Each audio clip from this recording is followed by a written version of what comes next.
નમસ્કાર વિદ્યાર્થી મિત્રો, DHB Kapadia group of schools વતી હું મહેશ પટેલ આપ સૌને શૈક્ષણિક પ્રવૃત્તિની અંદર આવકારું છું. ધોરણ 10 સામાજિક વિજ્ઞાન વિષયની અંદર અગાઉ આપણે પ્રકરણ 15 આર્થિક વિકાસ સંદર્ભે ચર્ચા કરી અને પાઠ પૂર્ણ કર્યો. આજે આપણે ઇતિહાસ વિભાગની અંદર પ્રકરણ 1 ભારતનો વારસો આ પાઠ વિશે ચર્ચા કરીશું. આ પાઠનો ગુણભાર 4 માર્ક્સ છે. એટલે બોર્ડની અંદર આ પાઠમાંથી મોટા ભાગે 1 ગુણના, 2 ગુણના અને 3 ગુણના પ્રશ્નો પૂછાતા હોય છે. એટલે આપણે અહીંયા આ પ્રકારના પ્રશ્નોની વ્યવસ્થિત તૈયારી કરવાની રહેશે. પાઠની શરૂઆત કરીએ. ભારતનો વારસો. તો ભારત પ્રાચીન સંસ્કૃતિ ધરાવતો દેશ છે. પ્રાચીન ઘણા બધા ગ્રંથો રચાયા છે. એમાંનો એક ગ્રંથ છે વિષ્ણુ પુરાણ. અને આ વિષ્ણુ પુરાણની અંદરનો એક શ્લોક છે, ઉત્તરમ યત સમુદ્રસ્ય હિમાદ્રશ્ચૈવ દક્ષિણમ વર્ષ તદ ભારત નામ ભારતી યત્ર સંસતિ. એનો અર્થ એવો થાય કે સમુદ્રની ઉત્તરે અને હિમાલયની દક્ષિણે આવેલા ભારતનું નામ ભારત વર્ષ છે, જેના સંતાનો ભારતીયો છે. આવું આ શ્લોકની અંદર કહેવાયું છે. ઉપરાંત આપણે જે પણ શુભ પ્રસંગો હોય, માંગલિક પ્રસંગો હોય, તો એના પ્રારંભે વિવિધ પ્રકારના સંકલ્પો લેવામાં આવતા હોય છે. અને આ સંકલ્પોમાં ભારત વર્ષ, ભારતખંડ, જંબુદ્વીપ, આર્યાવત વગેરે શબ્દોનો ઉપયોગ થતો હોય છે. ભારત છે એ ભારતને કુદરતી સીમાઓ પ્રાપ્ત થઈ છે. ભારતને જે કુદરતી સીમાઓ પ્રાપ્ત થઈ એમાં ઉત્તર ભારતની અંદર જોઈએ તો હિમાલયની સૌથી લાંબી અને ઊંચી પર્વતમાળા છે. જ્યારે દક્ષિણ તરફ જોઈએ તો દક્ષિણ ભાગ 3 બાજુ સાગર મહાસાગરથી ઘેરાયેલો છે, જેમાં દક્ષિણ ભારતની પૂર્વે બંગાળની ખાડી, દક્ષિણે હિન્દ મહાસાગર અને પશ્ચિમે અરબ સાગર છે. એટલે પ્રાચીન સમયકાળથી ભારત અન્ય અનેક દેશો સાથે વેપારી પ્રવૃત્તિથી જોડાયેલો છે. પ્રાચીન સમયની અંદર ભારત સોને કી ચિડિયાના નામે પ્રસિદ્ધ દેશ હતો. એટલે આપણા દેશની સમૃદ્ધિથી આકર્ષાઈને અનેક વિદેશી પ્રજાઓ ભારતમાં વેપાર કરવા માટે આવી. ભારતમાં વેપાર કરવા આવેલી આ પ્રજાઓ સ્થાયી થઈ અને ભારતીય સંસ્કૃતિની અંદર ભળી ગઈ. એટલે કે ભારતીય સંસ્કૃતિના મહાનદમાં, ભારતીય સંસ્કૃતિના પ્રવાહમાં ભળી ગઈ. અને આ પ્રકારે આ આવેલી સંસ્કૃતિઓ છે એ લાંબા સમય સુધી ભારતીય લોકો સાથે આદાન પ્રદાનની પરસ્પર પ્રક્રિયા દ્વારા દેશમાં અનેક પરિવર્તનો જોવા મળ્યા છે. એમાંય તમે જુઓ કે વારસાનું પેઢી દર પેઢી હસ્તાંતરણ થયું તથા સાતત્યપૂર્ણ વિકાસ પણ થયો. વારસો એટલે શું? તો પેઢી દર પેઢી આપણને આપણા જીવનમાં જે કાંઈ મળે એને વારસો કહેવાય છે. એટલે કે આપણા પૂર્વજો એમની પાસે જે કંઈ હતું એ અનુગામી પેઢીને આપ્યું. અનુગામી પેઢીએ એમાં સુધારા વધારા કર્યા અને એ પછી ઉત્તરાધિકારી પેઢીને આપ્યું. એટલે આ પ્રકારે પેઢી દર પેઢી આપણને આપણા જીવનમાં જે કાંઈ મળે એને વારસા તરીકે આપણે ઓળખીએ છીએ. ભારતની અંદર, ભારતના સંદર્ભે તમે અગાઉ 9મા ધોરણની અંદર ઘણી બધી માહિતી ભણી ગયા છો. છતાં ભારત વિસ્તારની દૃષ્ટિએ વિશ્વમાં 7મા ક્રમે છે અને જનસંખ્યાની દૃષ્ટિએ વિશ્વમાં બીજું સ્થાન ધરાવે છે. ભારતનો વારસો છે એ વિશ્વમાં અજોડ, વૈવિધ્યસભર અને સમૃદ્ધ વારસો છે. અને પ્રાચીન સંસ્કૃતિઓની અંદર આવો વારસો અન્યત્ર ભાગ્યે જ જોવા મળે છે. છતાં ભારત છે એ ભારતીય સંસ્કૃતિ શાંતિપ્રિય અને વેપારી પ્રજા તરીકેની રહી છે. ભારતની સંસ્કૃતિમાં તમે જુઓ કે સતચિત્ત અને આનંદનો અનુભવ કરાવવાનું સામર્થ્ય રહેલું છે.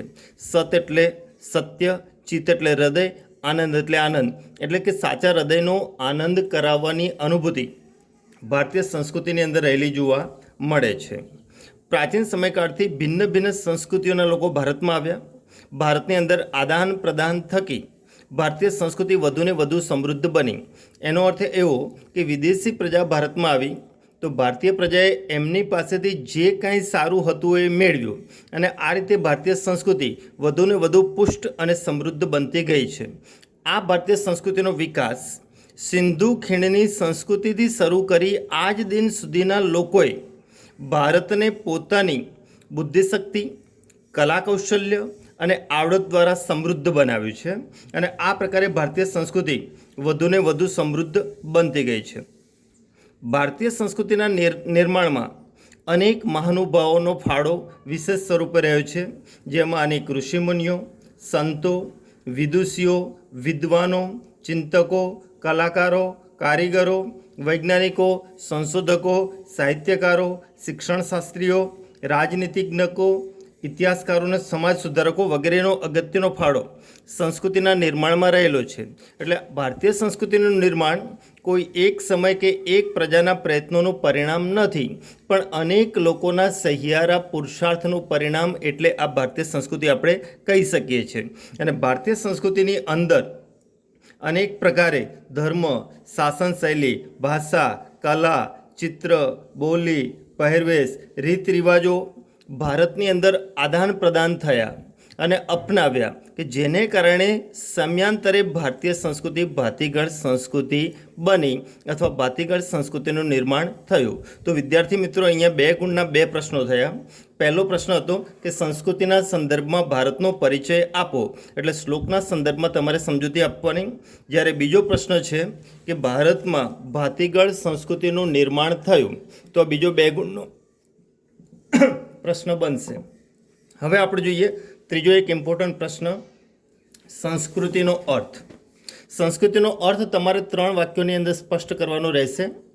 સંસ્કૃતિ એટલે જીવન જીવવાની રીત, એટલે કે આપણે જે પ્રકારે જીવન જીવી રહ્યા છીએ એમાં જે કંઈ રીત રિવાજો, ભાષા, શૈલી છે એ સમગ્રનો સમાવેશ સંસ્કૃતિમાં થાય.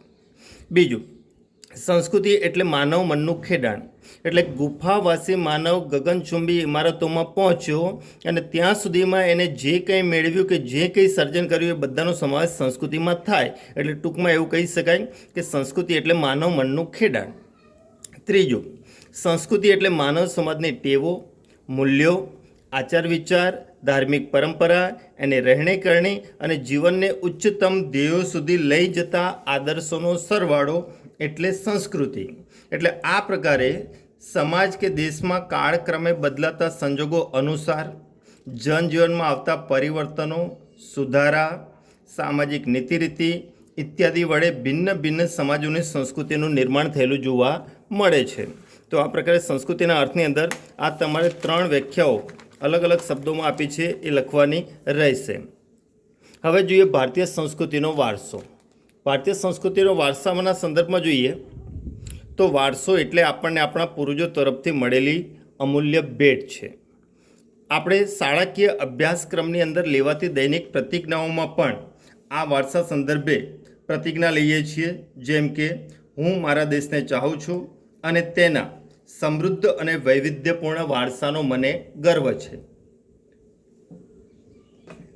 આ વારસો એટલે ભારતનું સમગ્ર વિશ્વને પૂર્ણ માનવ જીવનના રહસ્યોનું પ્રદાન એમ કહી શકીએ છીએ. આપણી સમજ ખાતર આ વારસાને 2 ભાગમાં વિભક્ત કરી શકીએ, પ્રાકૃતિક વારસો અને સાંસ્કૃતિક વારસો. તો પહેલા વિદ્યાર્થી મિત્રો આપણે જોઈશું પ્રાકૃતિક વારસા સંદર્ભે અને એના વિશે પૂછાતા પ્રશ્નો. પહેલો પ્રશ્ન, પ્રાકૃતિક વારસો એટલે શું, એમાં કઈ કઈ બાબતોનો સમાવેશ થાય છે? તો પ્રાકૃતિક વારસાની વ્યાખ્યા પહેલાં લખીએ કે પ્રકૃતિ, પર્યાવરણ અને માનવ જીવન વચ્ચેના નિકટતમ સંબંધોનું પરિણામ એટલે પ્રાકૃતિક વારસો. એટલે અહીંયા 3 શબ્દો મહત્ત્વના છે, પ્રકૃતિ, પર્યાવરણ અને માનવ જીવન વચ્ચે. આ ત્રણેય વચ્ચેના નિકટતમ સંબંધોનું પરિણામ એટલે પ્રાકૃતિક વારસો. પ્રાકૃતિક વારસો એ કુદરત દ્વારા મળેલી ભેટ છે, કુદરત દત્ત વારસો છે, જેમાં પર્વતો, નદીઓ, ઝરણા, દરિયા કિનારો, વિશાળ મેદાનો, વૃક્ષો, પશુ પક્ષી વગેરેનો સમાવેશ પ્રાકૃતિક વારસામાં થતો જોવા મળે છે. બીજું કે પ્રાકૃતિક વારસો છે એ સાંસ્કૃતિક વારસા સાથે ઘનિષ્ઠ સંબંધ ધરાવે છે, અથવા એવું કહી શકીએ કે આપણો સાંસ્કૃતિક વારસો એ પ્રાકૃતિક વારસા સાથે સંબંધ ધરાવે છે અથવા પ્રાકૃતિક વારસા આધારિત છે. એટલે અહીંયા બીજો એક 2 ગુણનો પ્રશ્ન બને કે પ્રકૃતિ સાથેનો આપણો વ્યવહાર શ્રદ્ધાપૂર્વકનો છે.